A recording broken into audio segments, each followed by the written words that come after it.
Reunion. Hello, y'all. I was selling crack on a private jet up in the hell and back. But no confusion, this a reunion. Hello, y'all.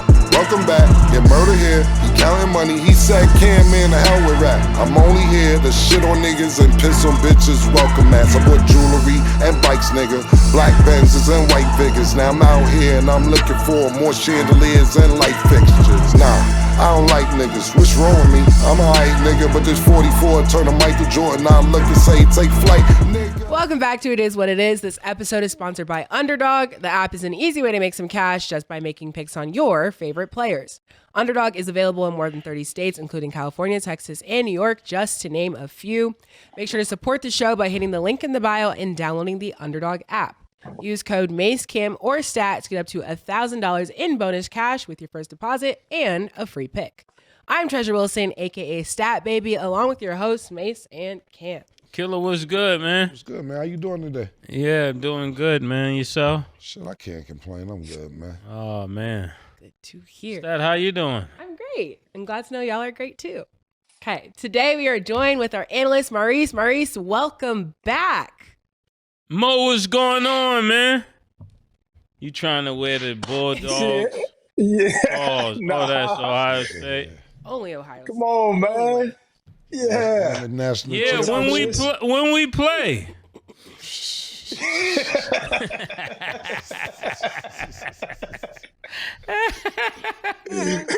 Yeah, I mean, this is what happened when I endorse something. They just start winning. It just happens that way, somehow, some way. You know, start out with a cheap book bag. Now look at us.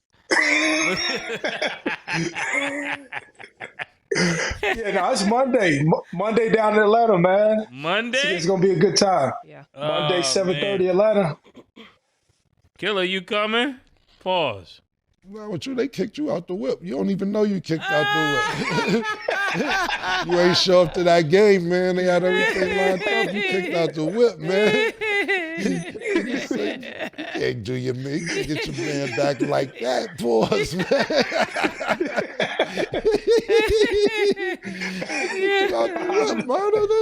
He said, "Nah, you ain't show up. Don't come there. Pause. Don't go to the Most of them not kicked out. They wanted to send a jet for me, but I don't want to go. They losing. It's the first day I go.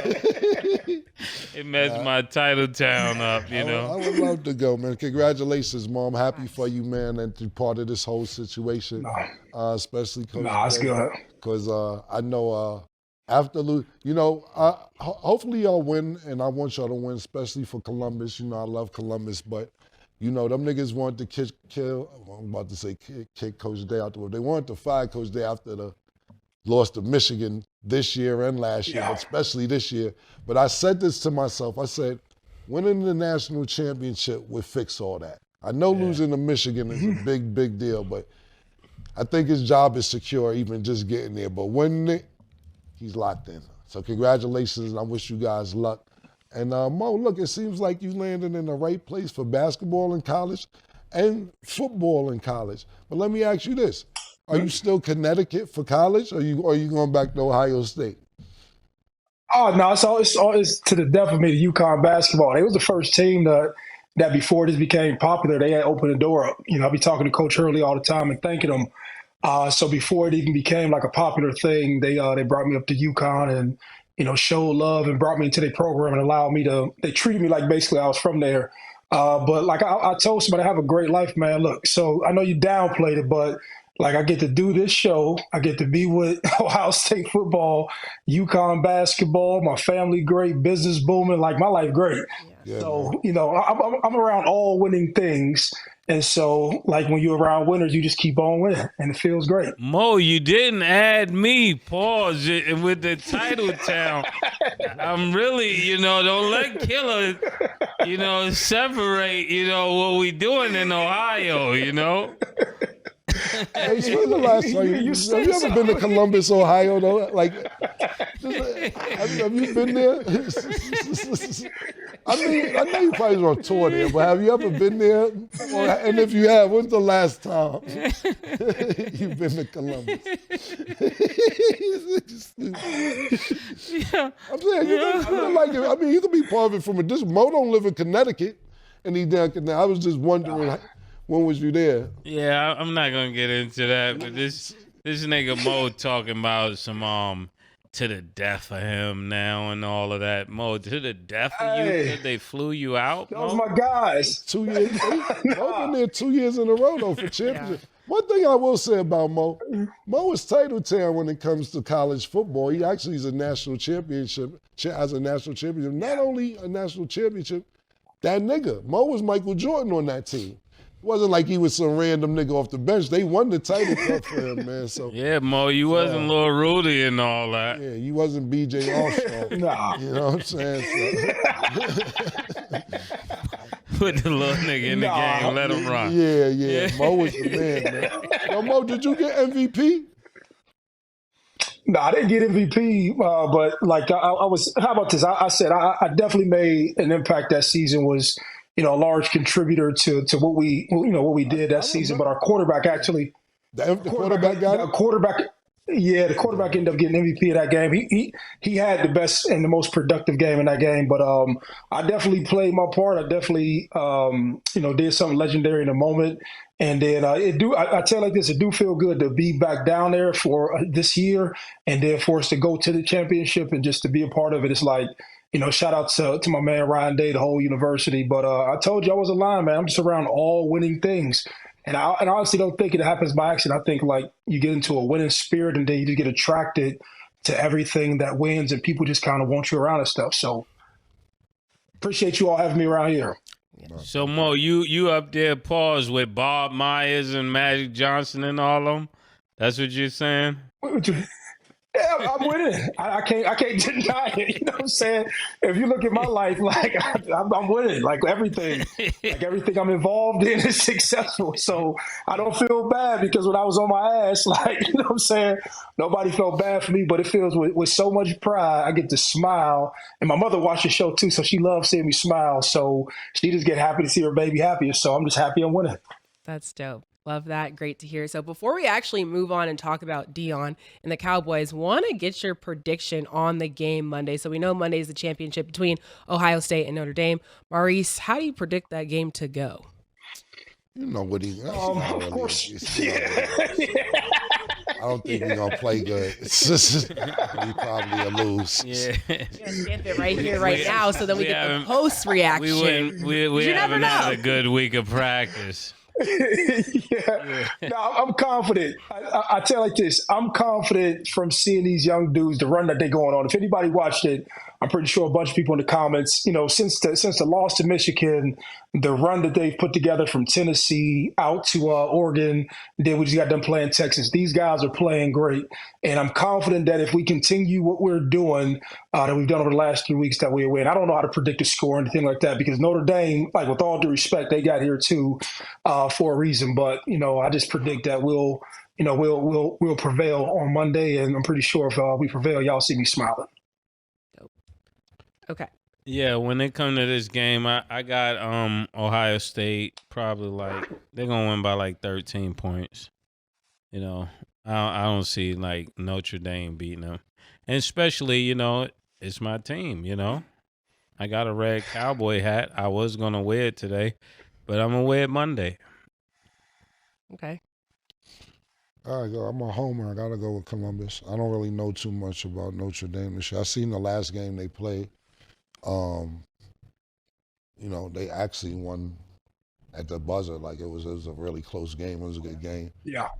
So I didn't really see them all season until that last game, but I know that last game, the semifinals to get to the championship, was a barn burner. It was really good. And teams like that, you have to be careful of because if it's a close game, they know how to win in close games. But of course, I'm going with the Buckeyes, man. Buckeye Nation, nigga. There we go. Double love. So it was reported earlier this week Mike McCarthy will not re-sign as head coach of the Dallas Cowboys. When talking about Deion, a Cowboys insider said, "I'm being told that he would almost certainly accept if Jerry Jones offers to make him the next Cowboys head coach, that those around him are encouraging him to pursue it, and that Jones is enamored with the idea." So after hearing that, Maurice, what do you think will happen with Deion and the Cowboys? I actually think it's a strong possibility, and it's only because I had seen a documentary years ago on NFL films about Jerry Jones, right?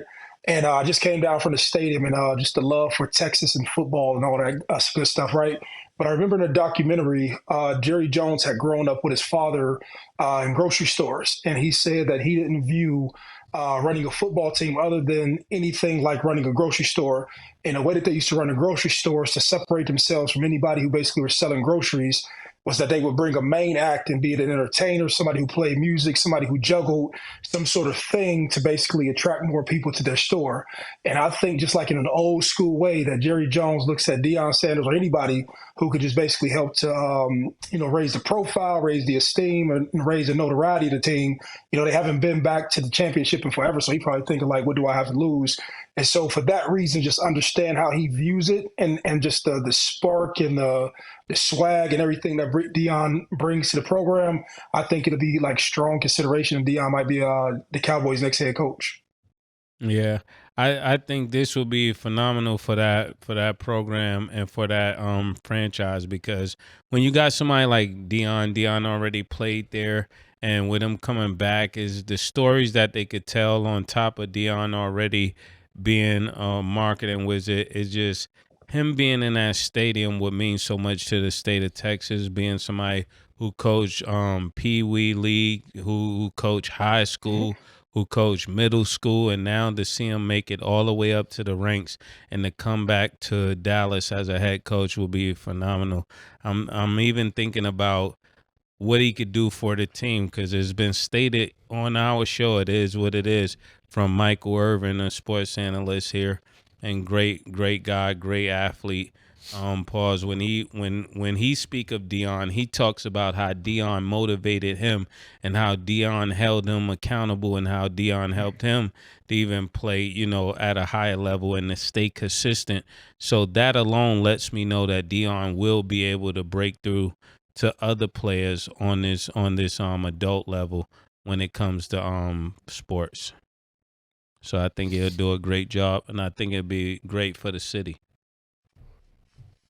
Yeah, first of all, Jerry Jones be wildin'. The Bears wanted to interview Mike McCarthy, and Jerry basically told him, no, you can't go interview with them yet. And then fired the nigga like 5 days later after he was asked to be interviewed from the Bears, and the Bears was like, yo, can I go talk to the Bears? No, you still coach here. Matter of fact, you're fired. Yo, it's just like, nigga, Jerry Jones is a wild nigga, man. That's first and foremost. Like, why wouldn't you even let Mike go do the motherfucking interview if you knew you had no idea about keeping him around anyway? That's first and foremost. Secondly, when I see the reports of Deion possibly going to Dallas from Adam Schefter, because I know Adam Schefter doesn't do reports unless they're actual and factual. I called Deion, and I said, yo, Deion, what are we doing? Are we going to Dallas? He said, Cam, cut that bull junk out, man. I love Colorado, man. I'm out here looking at these mountains right now. I said, you said that about Jackson State too, Deion. I'm like, yeah, you're right. What are we doing here? He just started laughing. He said, I ain't going nowhere, but I ain't get that. I ain't going nowhere, nowhere. But when I actually spoke to Deion, he said he's not going anywhere. Do I believe it? I don't know. I'm not going to say I believe it. But out his mouth pores and in my ear, he said he wasn't going anywhere. But I heard this story from Deion Belong. I'm not leaving Jackson. I love Jackson, Mississippi. I ain't going nowhere. And the bag and opportunity came for the right situation. We have a couple of weeks to see, and we'll see what happens. I know he did say it was intriguing. But like I said, this is 2 days ago, day before yesterday. That's what he told me. Do I believe him? No, that's my brother D. You know I love you. You know I love you, Coach. Coach, I love you. You know that. I ain't calling you a liar. I'm just saying a better opportunity may present itself in the next few days. So I'm just telling you, I don't want to speculate or do anything else because I'm telling you, less than 48 hours ago, I spoke to Deion and he said not going anywhere, but I wasn't confident in I'm not going anywhere personally. The response. I definitely wasn't confident in that. I heard that story before in Jackson, Mississippi. So Thanks. we'll see what happens, Coach. Okay. And then also on the topic of Deion, so what do you guys think are the pros and cons of him continuing to be Shador's coach at the next level? So we know, like, obviously, if the Cowboys make Deion the head coach, Cowboys have the 12th pick. Not saying that they're going to choose Shador at 12, but, you know, draft picks can move up. So what do you guys think will happen, and how do you think that would look? Maurice, going to let you go first. One, I think the pros is that you have a level of continuity, right? And I think that if anybody, our coach or our coaching staff, was saying that, hey, man, I want to bring Deion in and I may have an opportunity to get his son if they traded up or whatever, you know, because there was still speculation around him interviewing with the Raiders. And I don't know if that's true or false, but whatever, right? But just say he was his coach. If I was a general manager, if I was an owner, I would say, hey, man, if I'm going to get Shador, why would I invest all of this money and lose the continuity between him and his father, right? If this is the successful formula, let me keep it together and let me, you know, allow these guys to continue to play. But the downside is that the NFL has a shorter leash per se on if a player's struggling and they're forced to the bench and you can't put up with them. And how would you deal with that if Deion was still the coach and the son basically had to be benched or he didn't work out and you had to get him out of town? Then it's like you're weighting the success on the team on two players and something may not pan out. So those are the pros and cons for me. And you know, I don't have an opinion on it one way or another. Yeah, I think story wise, when you anytime you put a father and son together and they're doing well, it does great for the program. It begins to speak to the family of the franchise, and it kind of works even with the fans. It makes more people come out because they feel more invested in it. But like you said, the downsides, I was going to say the exact same thing about what happens if it doesn't go right when you got to bench your son or when you're playing, so when you have to play somebody over them and they think they're better than that person, or they want to go in a new direction with the player or with the coach. How is that going to affect the quarterback if his dad is fired early? You know, and that's something you got to think about because they've never been separated before that I know of. You know, they could have been, but that'll be extremely challenging, especially in a place where you think you family, like Jerry Jones, but somewhere else probably be easier to deal with because they're not looking at it like that. But it's a conversation they probably have already had. I'm quite sure that when we go to the next level, it's going to be more business than it was on a college level.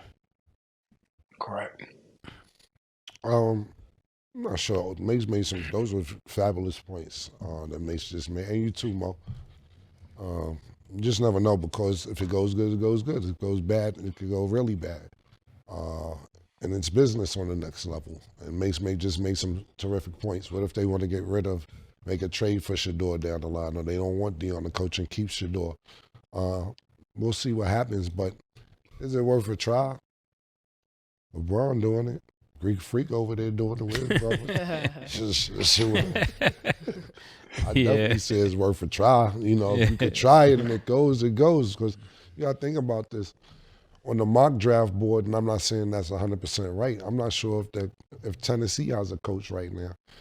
And they definitely don't have a quarterback. They got Shador at the mock draft at number 1. I think that Shador, my opinion, wants to go to the Giants. They ended up keeping their coach. But if Deion could poly and be like, yo, you know, fuck you want to do? I think this is my opinion. Because I heard him say that before, not to me, and this is not to me. I just heard him say this.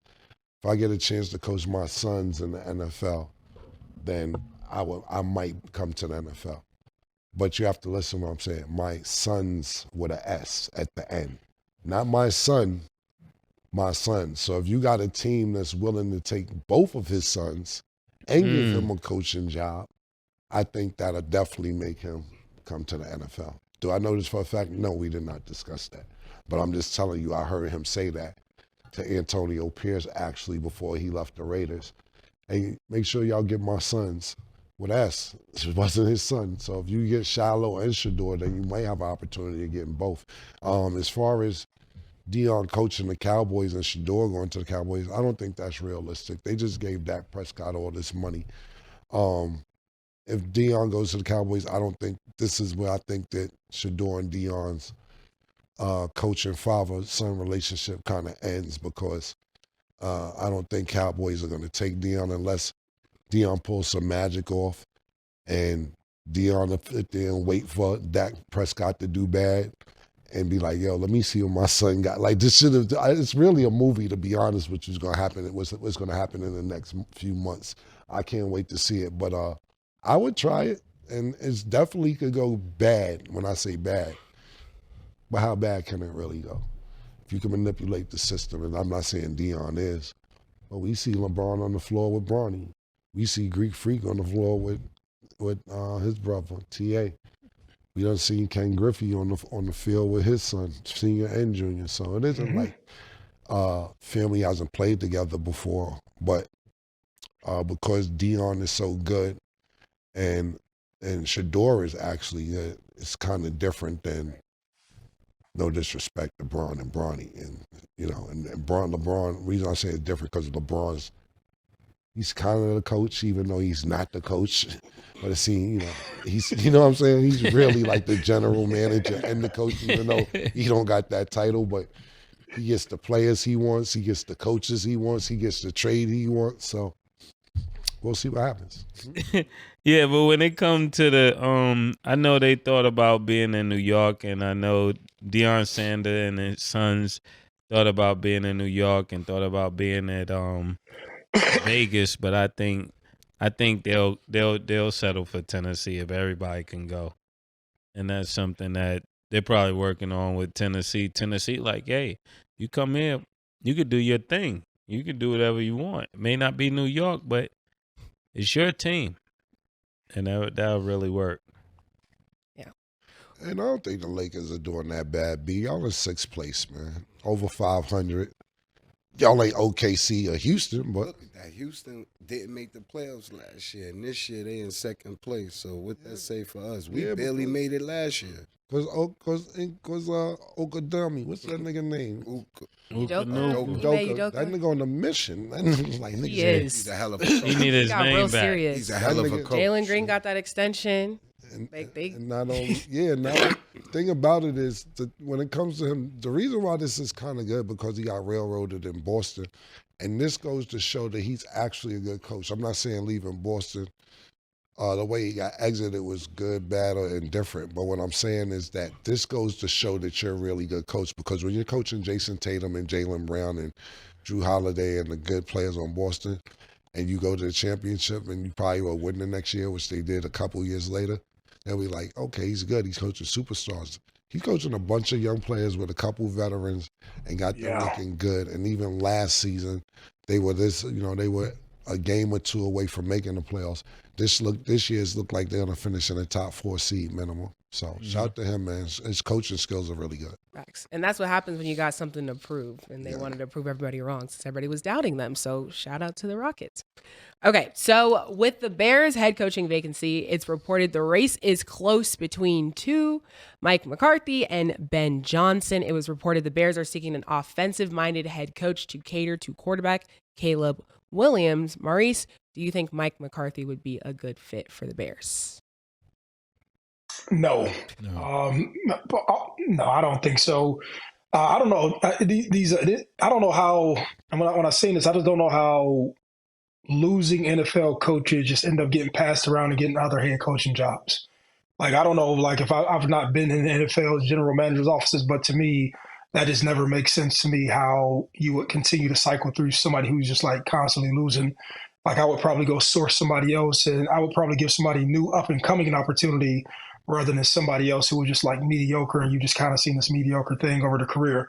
and not calling him an extreme version of mediocre, but you just kind of see what he did down there with the Cowboys, and so I would go in a different direction.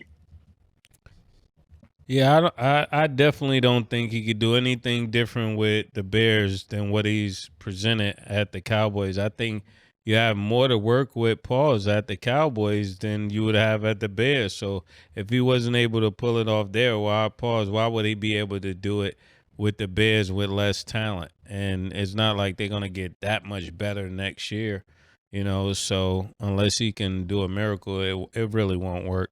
I think exactly what you said. There's a lot of coaches that come to mind, even coaches that have been sitting on the sidelines. Some of the guys that's on ESPN or doing game day, they probably could do a better job than McCarthy at this point.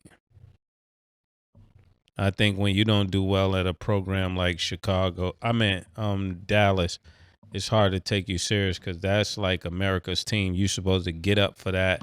Pause and definitely put your best strategy together, your best team together, and he didn't do that. I agree with you, Mo. I like that take, but Mike McCarthy, to me, and I'm just going to be on the other side of the coin. He won the Super Bowl, and he had to deal with Aaron. And you had Aaron Rodgers in his best years, so I think Aaron Rodgers had 4 MVPs under him, at least 3 while he was coaching. But Aaron Rodgers is part of the reason that Mike McCarthy ended up not being in Green Bay either. Aaron Rodgers just be having problems with niggas.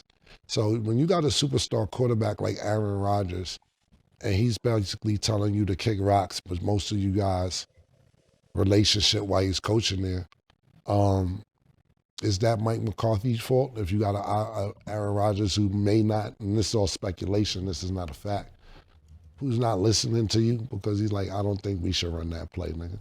I'm out here, you not.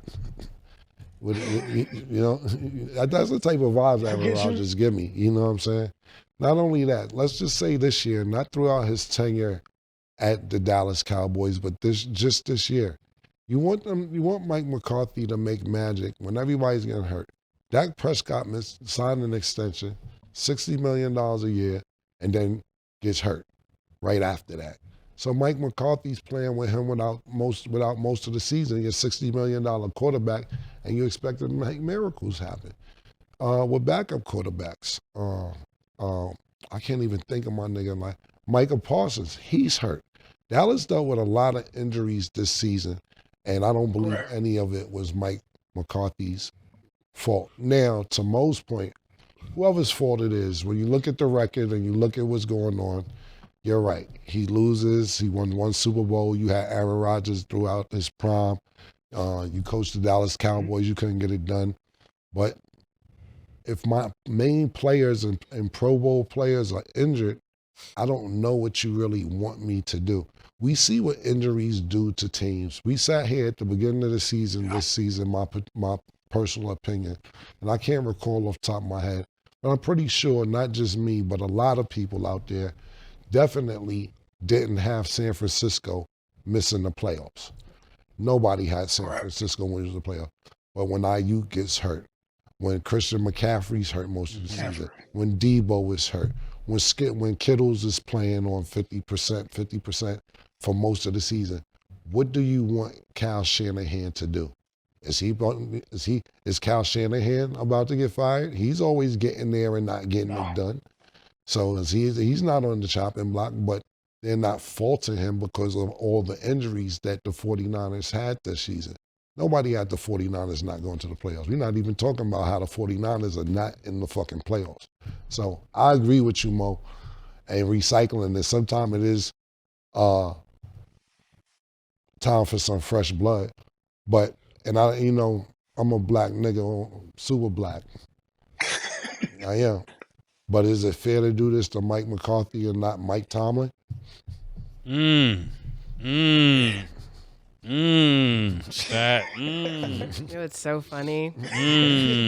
They have the same record, actually, in the playoffs. Same record. Mike McCarthy and Mike Tomlin's record is identical. And both have won a championship Only before. one, both of them. So is that fair? And he had Ben Roethlisberger. He had Ben Roethlisberger his prime. Yeah, but at the end of the day, first of all, what you got to realize is this too, Mo. Right? The reason that I give Mike Tomlin a little bit more credit than Mike McCarthy is that you had Ben Roethlisberger 2 or 3 years after he should have retired because Pittsburgh didn't want to get rid of him.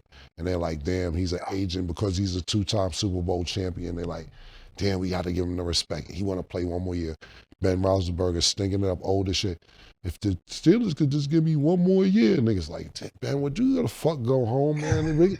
We gotta move on, man. So you get an agent Ben Roethlisberger 2-3 years after he probably should have left. Mike Tomlin got to deal with that. Then after that, you got 3 quarterbacks that I can't name, Trubisky and some other niggas that I can't even name that's not quarterbacks. And then you finally get Russell Wilson and Justin Fields, which we see how that experiment went. But at the end of the day, we got to think about 5 to 7, 8 years that Mike Tomlin is trying to get his quarterback situation right. And he still had a decent 500 season or a winning season, but that's not cutting it for neither one of these organizations, the Steelers or the Cowboys. So I understand it, but my thing is if you're going to look at Mike McCarthy like this, you got to look at Mike Tomlin like this. The reason why the Steelers aren't looking at Mike Tomlin like that, and some people are. Some people are like, he got to go, like Stats Father. You know, she's like, Stats Father is like, you got to get rid of that nigga. We'll trade him for 3 first-round picks. But the reason why that's scary is because he's such a good coach. If you get rid of him, Mike McCarthy will be unemployed for 83 seconds. He'll be somewhere else, and then he'll fuck around and go somewhere. And don't let him coach in the division and come kick Pittsburgh's ass every year. The Browns or somewhere, and then you got to deal with this nigga. So I think that's what the Steelers are more afraid of than anything else. Okay. Now, you made a great – go ahead. No, go ahead, Maurice. No, you made a great point. Made me actually think about it even when you made a comparison between him and Mike Tomlin. You know, I didn't even have any rebuttal to that. And I think like the bigger thing I was probably saying was that just giving the younger guys opportunity, guys who've had success. And I know both of the guys are being looked at with the turnaround in Detroit.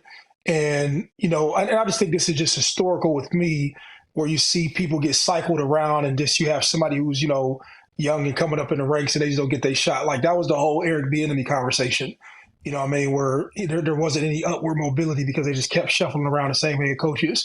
But, you know, great observation. You know, he did well with Aaron Rodgers in his prime, but if you're going to tax him that same way, you do have to tax Mike Tomlin. Even though that's my man, I do get what you're saying. And really I agree with you as much as I hate to say it. Not hate to say I agree with you, like not hating to agree with you, but hating to say it about Mike Tomlin. I get what you're saying. Yeah. And the thing, and what you said makes sense too. Mase kind of made this point on a different topic a couple of days ago, I believe. And it wasn't related to this, but it's related. The reason I'm using it as a simile is because sometimes it's time for new blood and shit.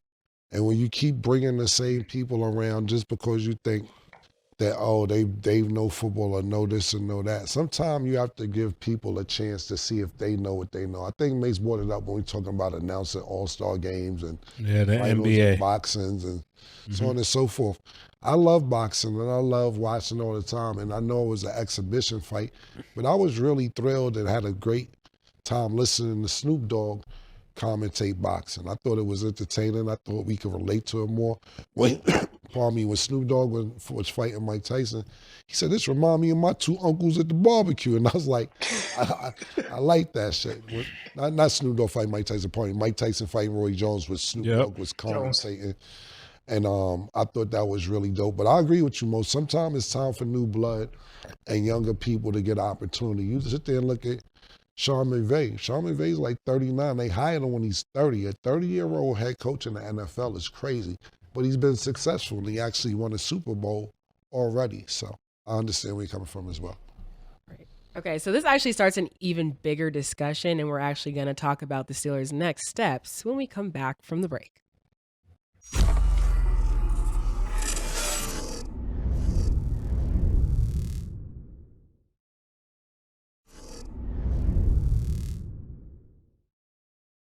Welcome back. Now let's get into our underdog picks of the day. On Saturday, the Lions will play the Commanders. Underdog has Jaden Daniels at 22.5 completions. Do you have him higher or lower, Mase? Higher. High. Okay, Jared Goff is at 272.5 passing yards. Do you have him higher or lower, Cam?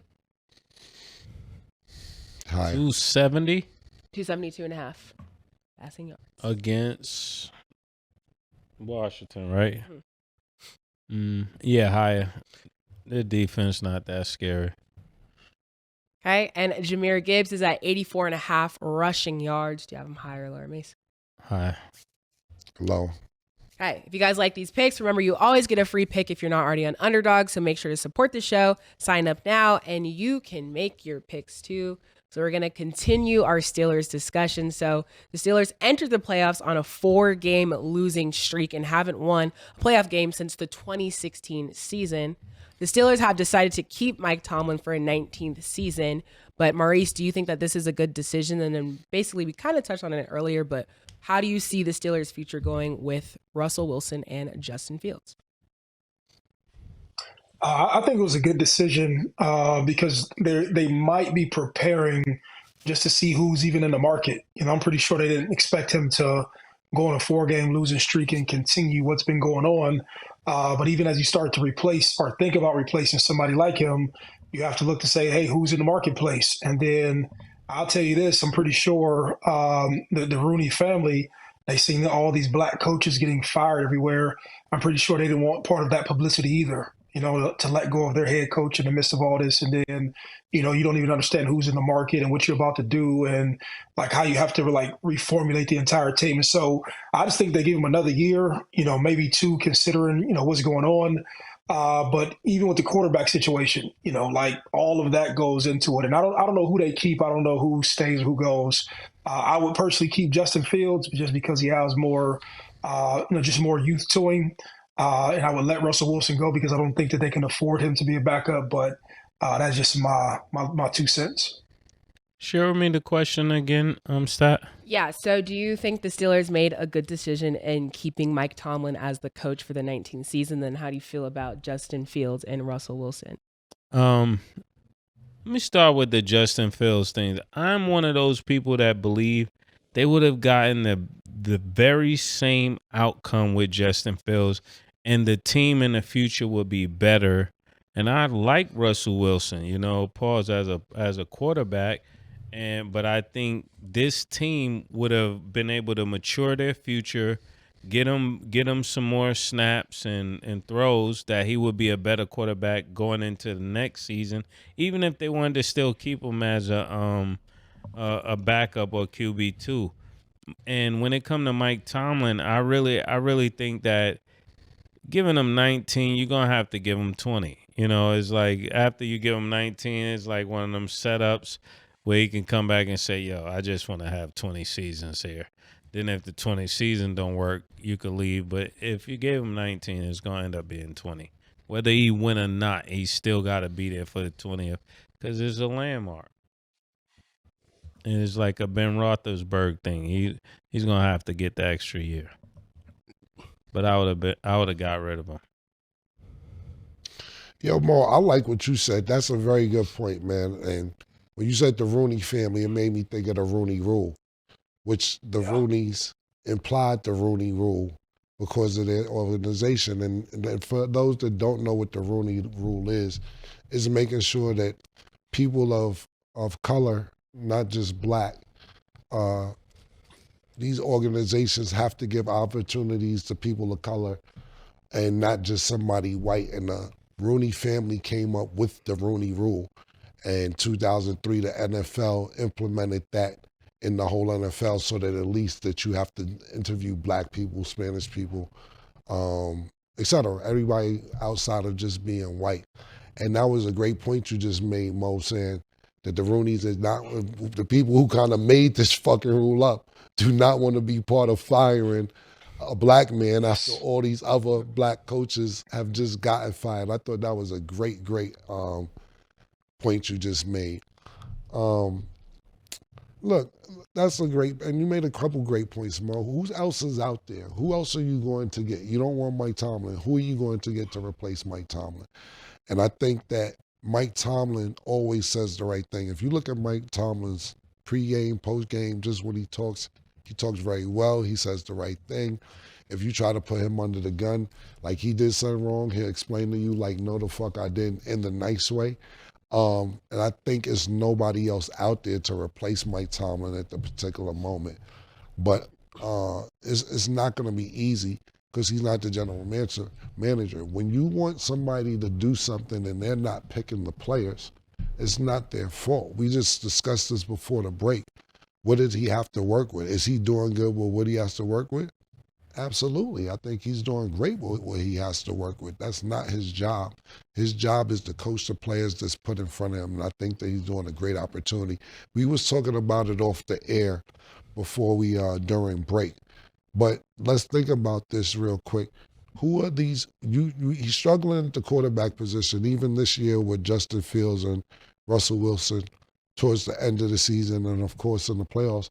But you're in the AFC, so who are you going to go get? You have primetime receivers, primetime quarterbacks in the AFC, and not just in the AFC. In the division, you have Joe Burrow twice a year. You have Lamar Jackson twice a year. That means 4 games already a problem quarterback-wise, even though quarterbacks don't play against quarterbacks. But you have a problem dealing with 2 out of the probably top 5 quarterbacks in the NFL. Then when you go to the conference, you have Josh Allen, you have Patrick Mahomes, you have C.J. Stroud. All these quarterbacks I just named, Pittsburgh hasn't had a quarterback of this caliber in at least 10 years. And I don't know if Ben Roethlisberger retired 10 years ago, but he wasn't good his last 3-4 years before. I'm not going to go 4, 3 years before he retired. So you know this is the most important position in all of sports, the quarterback position. Then what do you want him to do with no quarterback? And not just in the AFC, not just in the division, pardon me, but in that whole AFC conference. So we can sit there and play all this Mike Tomlin ain't doing shit, and that's part of our job to do. But who are you got better than Mike Tomlin, the coach? And who are you going to go get to compete with these quarterbacks that I just named? Josh Allen, C.J. Stroud, Patrick Mahomes, Joe Burrow, and Action Jackson in Baltimore. What are you going to do? What you going to do?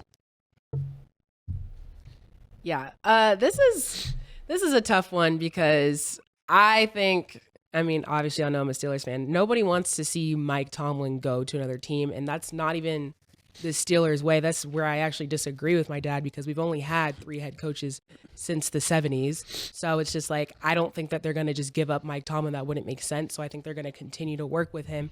But the thing about it is, like, to Cam's point, we need pieces. We've seen how Russell Wilson has performed for us. We've lost like the past couple of games, which isn't good. I think we have a lot more upside to work with Justin Fields. He's a younger quarterback. Mike Tomlin can build more of a relationship with him. Then we've also seen that Mike Tomlin is a player's coach. We already know he's a championship coach. If you guys have seen the Hard Knocks episodes, all the players love him. Everybody wants to play for Mike Tomlin. Even Devontae Adams, he had an interview where he was saying he would love to play for Mike Tomlin. I just think once we figure out the quarterback situation, they have a little bit more time to figure it out. Even more pieces. Like, I know Tyreek Hill's saying that he wants out of Miami. Let's go get Tyreek Hill. Like, we need to do something to spark up our offense more to where we can actually get past that hump because we've been in this ditch for a little bit, and it's not for no reason. We haven't had the best scenarios. We have great defense, but like I said, in our offense, we have a lot to work on. So I think once we start making those conscious decisions and not just being so quick to flip the script because everybody's like, oh, let him go. It doesn't make sense. Like, we have something good to build off of. Why would we let that go now? We're getting right there to the playoffs. We just need to win. And I think we can get that if we start making good choices. So I don't want to see Mike Tomlin go. I don't think it's going to happen. And I think if we make better choices, we'll be in a good little position. Is Aaron Rodgers available next year for them? Is he a free agent? Like, he can sign with the Pittsburgh for a year? I don't want Aaron Rodgers. Yeah. Well, I'm just saying because you might as well let Nick Saban coach. I don't think Aaron Rodgers would do that to Mike Tomlin. the stuff that he did in New It York. doesn't even matter. We don't want him there. We do not want that. We don't. That's no disrespect, but we are good. We are great off that.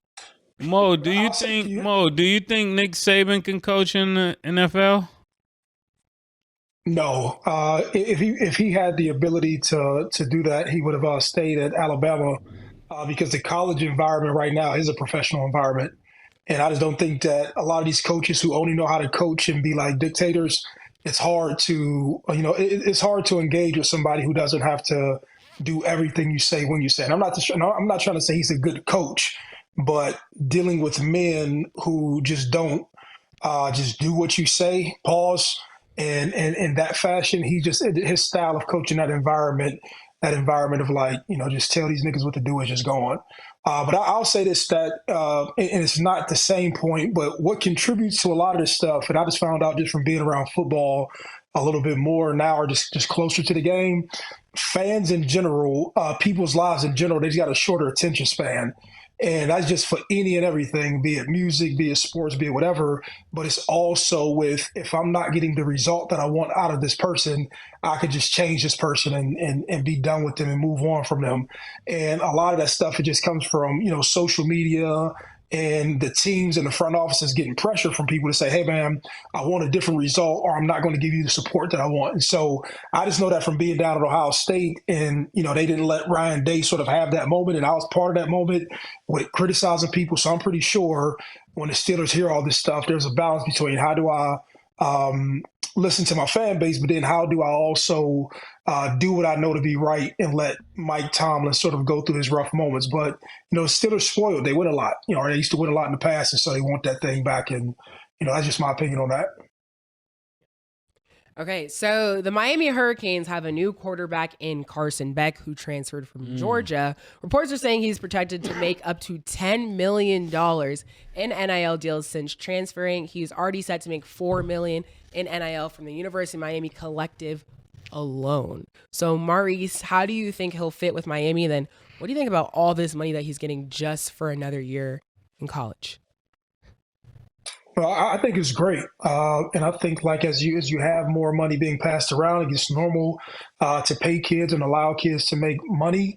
He obviously went down to Miami because he started to realize that I can make more money here in college than come out and go to the NFL and probably be a late round pick with the season that he had in the quarterback class that he has. So I'm happy for him. In regards to Miami, I don't know all of the other pieces that they have, but South Florida typically has great athletes. And just like we sat here and stated with Cam when he was talking about, just the division or the AFC with all their quarterbacks. In college, you need a quarterback, and so Miami did what they did. They had a lot of success last year, which probably reinvigorated their booster club. And Miami is known for winning. And so they went over here and said, hey, man, let's go get this kid from Georgia and bring him to be a part of what we're doing. And so I'm just happy all around. I think it just helps younger kids in general. Yeah, I would go as far as saying Carson Beck is from Titletown, so this is the same young gentleman that played at Georgia, and that's why he's getting the $10 million. He's getting the $10 million because he's won before, and he's definitely coming to this program, and they understand that though they weren't able to pull it off at Georgia this year, that he's gone into a program that he could really win with. And he also went down there because his girlfriend is down there. His girlfriend plays on a basketball team. And, so he got love down there. He got money. They're going to be in the sun living it up. It's kind of a beautiful thing, And I'm happy for him. Shout out to Carson Beck. Yeah, it just really speaks to how much money these kids can actually make without going pro, and I think that is really good for certain kids. Is Carson Beck going to make it to the NFL? Probably so, eventually. Will he be a success? That has yet to be remained, but I think that NIL is so dope because every kid is not going to make it to the next level, and every kid is not going to be, even if they make it to the next level, they're not going to be a success story. And you can at least get some money to start your life as an adult after you get out of college that you'll have some money. You got to think about growing up and all the years we played. And I know the biggest person that they always talk about is Reggie Bush on how much money he could have made if NIL was there and so on and so forth. And Reggie Bush ended up going to the NFL and having a decent career. But I'm pretty sure it's a bunch of college athletes that we looked at as superstars and then didn't have a great career in college. We can look at somebody like,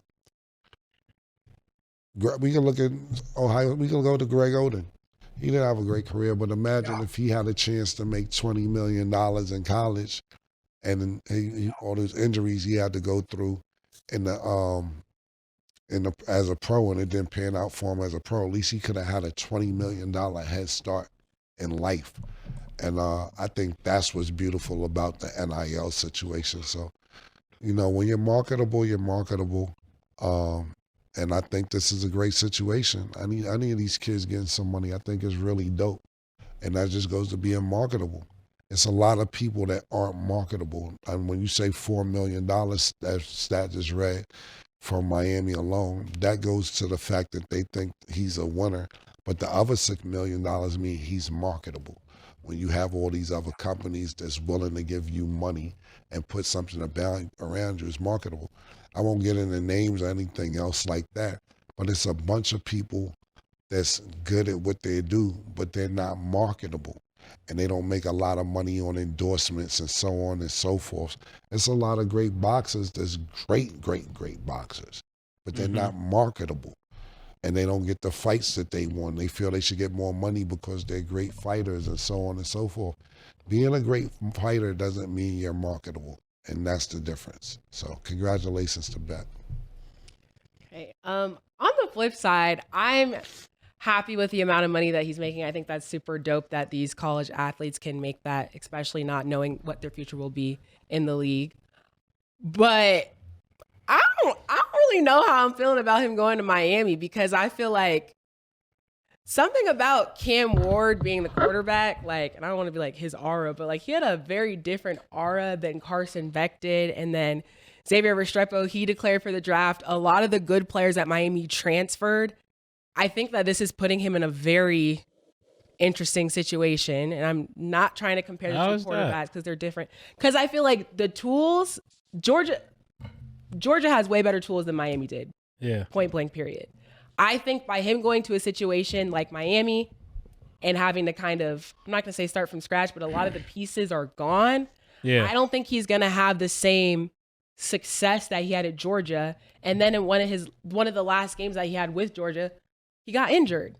So it's like, you're not at 100%. Not saying that you won't be by the time the season starts. His boo is in Miami. I don't care. The Cavender twins, they're on their like 5th or 6th year in college too. He's from Jacksonville. Stat. What about that? Yeah, shout out Jacksonville, but I don't like this move. I really don't. He got 2 national championships. I don't like this move. It doesn't make sense. I think it makes sense for him because it's gonna make him money, but the team as a whole, and I'm hoping he can prove me wrong because y'all know this is my team. I don't think this is a good situation. Okay, here go my last one. Okay.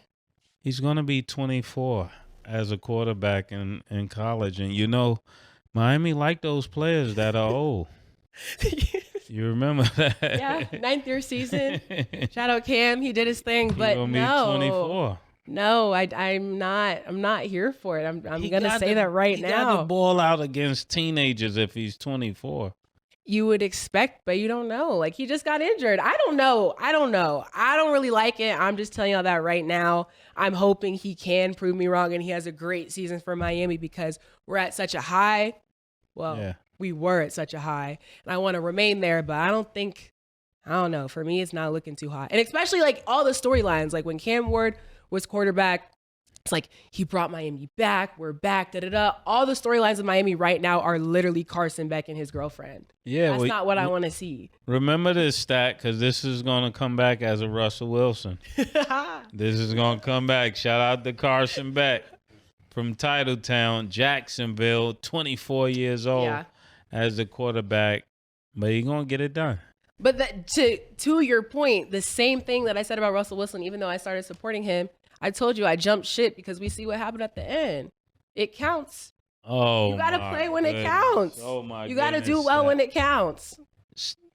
So we'll see what happens, y'all. Stat, you was saying, look at our record. Yeah, at the beginning, because obviously everything's great when you're winning, and then when you're not, it's like, okay, where did things go wrong? And a lot of things went wrong. So I don't know how I'm feeling about Carson Beck. I'm just keeping it a buck. Like I said, hopefully he'll prove me wrong because I want to see Miami do good, but I don't like it. I'm saying it right now. I don't like it. I think you really don't like it maybe because he's white. And you're talking about, I'm just saying, I'm being honest with you.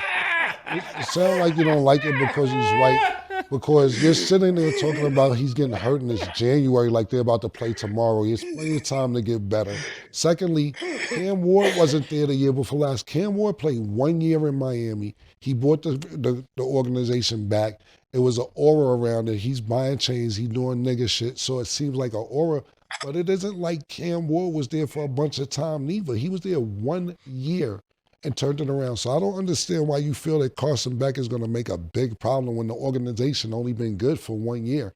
Even if it don't do that well, that's what y'all used to, not doing good. Y'all had 1 good year.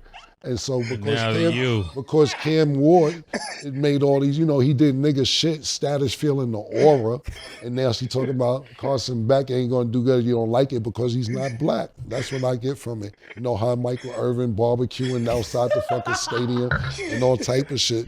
So it's not feeling black. But I like that.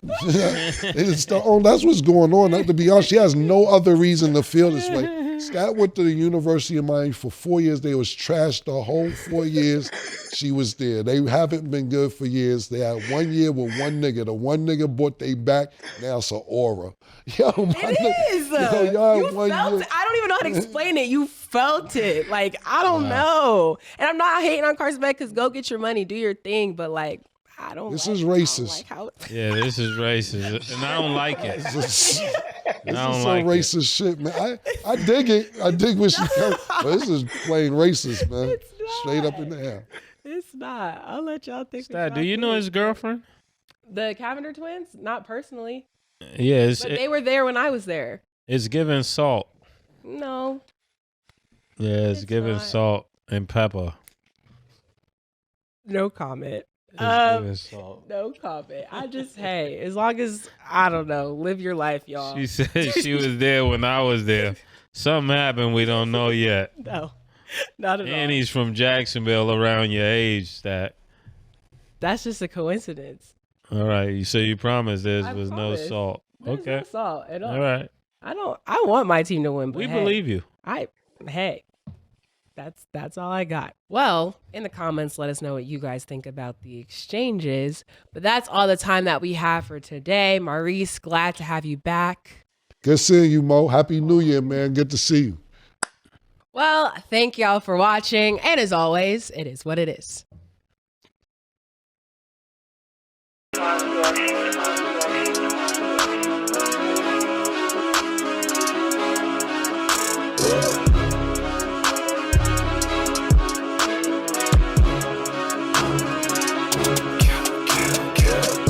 What you want, nigga? Everything, nigga, super size. 2 Big Macs, like when they doing them 2 for $5.